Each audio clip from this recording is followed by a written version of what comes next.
Hi, my name's B. And my name's Cecilia. We are recording this on Friday, March 17th, 2023, and today we will be talking about Elizabeth Bathory. Who is Elizabeth Bathory? Elizabeth Bathory was a Hungarian serial killer born August 7th, 1560, who was accused of torturing and killing an estimated 650 young women throughout her 54 years of life. What's her story? Elizabeth Bathory grew up as a noble woman. Her family controlled Transylvania, and her uncle was king of Poland. Elizabeth's childhood was never easy. She grew up being abused by her Aunt Clara. She, at a young age, introduced Elizabeth to such things as bisexuality, orgies, and witchcraft, which both Elizabeth and Claire were said to practice. At 11, Elizabeth got engaged to a man by the name of Ferdinand Nidasi, who was said to be a ruthless soldier.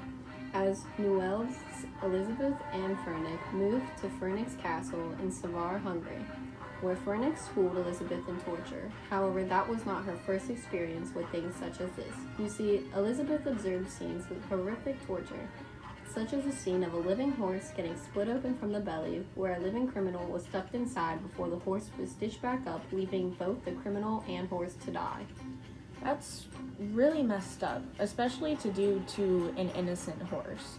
Like, I don't know what happened with the criminal, but there was no reason to also torture that horse. What did the criminal do to be stuffed inside of a horse? Yeah, I want to know that too. But what about Clara? Introducing Elizabeth at such a young age, because by the time Elizabeth was 11, Clara was 50. And she was introducing Elizabeth to all these things like orgies and witchcraft at just such a young age.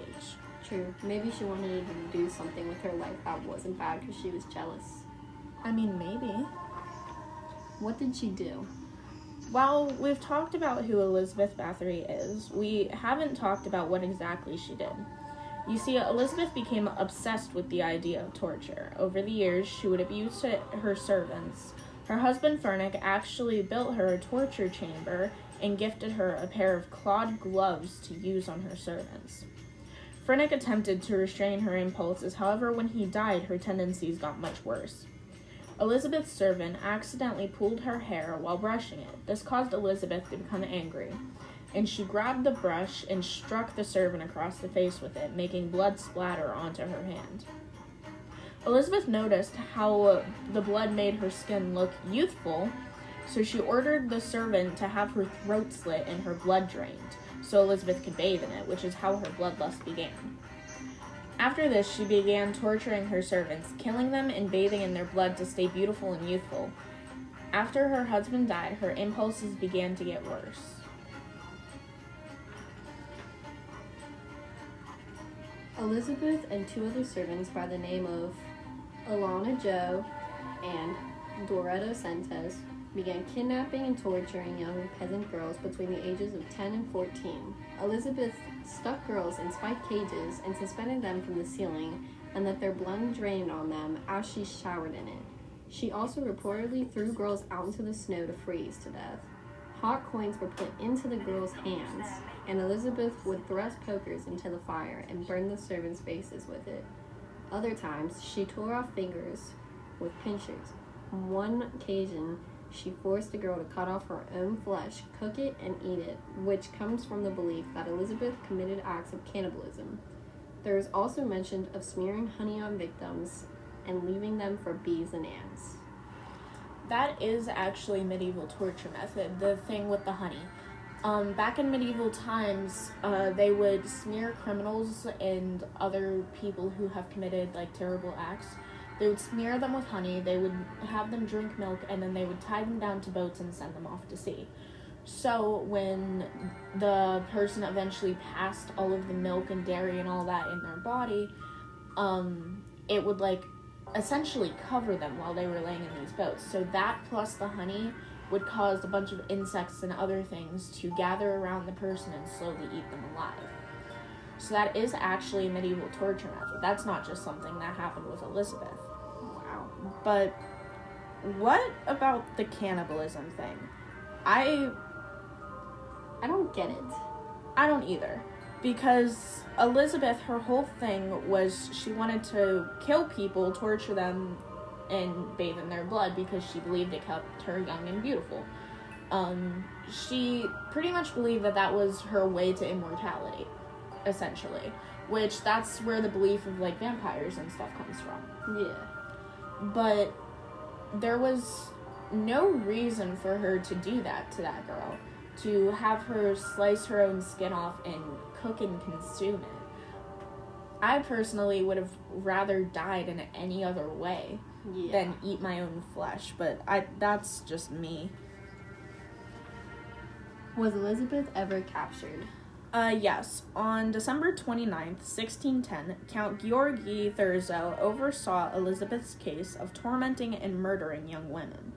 He imprisoned her in her own home. Elizabeth and her servants were tried for only 80 counts of the murder. Out of 650 women that her and her servants killed, she was only tried for 80. Wow.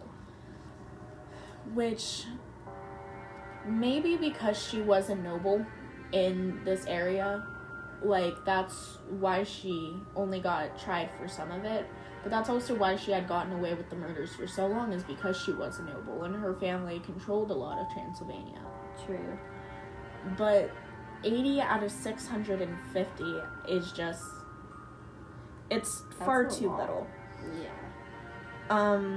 They were found guilty. The two servants were sentenced to death while Elizabeth was locked in a room with small slits for food and air. She ended up dying in that room 3 years later. Was she innocent is highly debated. In 1602, a priest wrote a letter that talked about how cruel Elizabeth and her husband were towards their servants.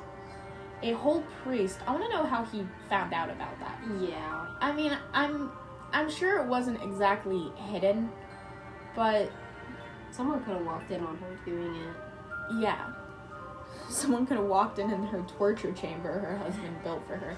That is a total win for a husband. Here, love, I know you enjoy doing this. Let me just build you a whole chamber for it. True. Did Elizabeth ever have children? Yes, she did. Elizabeth Bathory had 10 kids total. She had one love child in secret before she got married. Other than that, however, not much is known about her children.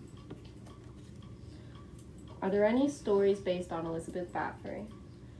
There are actually many different media renditions of Elizabeth. Things such as the Brothers Grimm, for instance.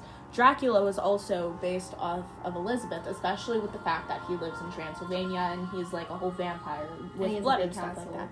Yeah, and he has a big castle. The band Ghost also wrote a song titled Elizabeth that was about Elizabeth Bathory. A very notable media rendition to me is that of Alcina Dimitrescu from the newest game in the Resident Evil franchise, Resident Evil Village, where she was actually very, very heavily based off of Elizabeth Bathory, and that was said even by the creators. In the game, she has these long claws that emit from her hands whenever she goes to attack somebody. She cut the main character's hand off with it. Wow. Yeah, he reattached it with, goop, because that's how the game works, but, there is many different things that they have that relate her to it that it's very clear to see if you even know who Elizabeth Bathory was. So, one of the little puzzles that you have to solve going through Alcina's castle is that of a bloodbath, where you have to rearrange different things in statues that will drain a pool of blood that you actually have to go through. Wow. Alcina will go up to you, she will bite your arm, drink your blood. It's just, she was entirely based off of Elizabeth Bathory. There are some differences here and there, but I just thought that was very interesting. And isn't there cages from the ceiling? Yeah, in the game there are cages hanging from the ceiling that have the different infected monsters that she has. They would be released, or even if it wasn't the different monsters that she's using, they're just people that she has tortured and killed, and you can actually see the blood falling out of the cages. Wow. The conclusion. Elizabeth Bathory was a ruthless serial killer that ended the lives of so many young women, being titled as Countess Dracula and the Blood Countess. She was one brutal, bloody killer.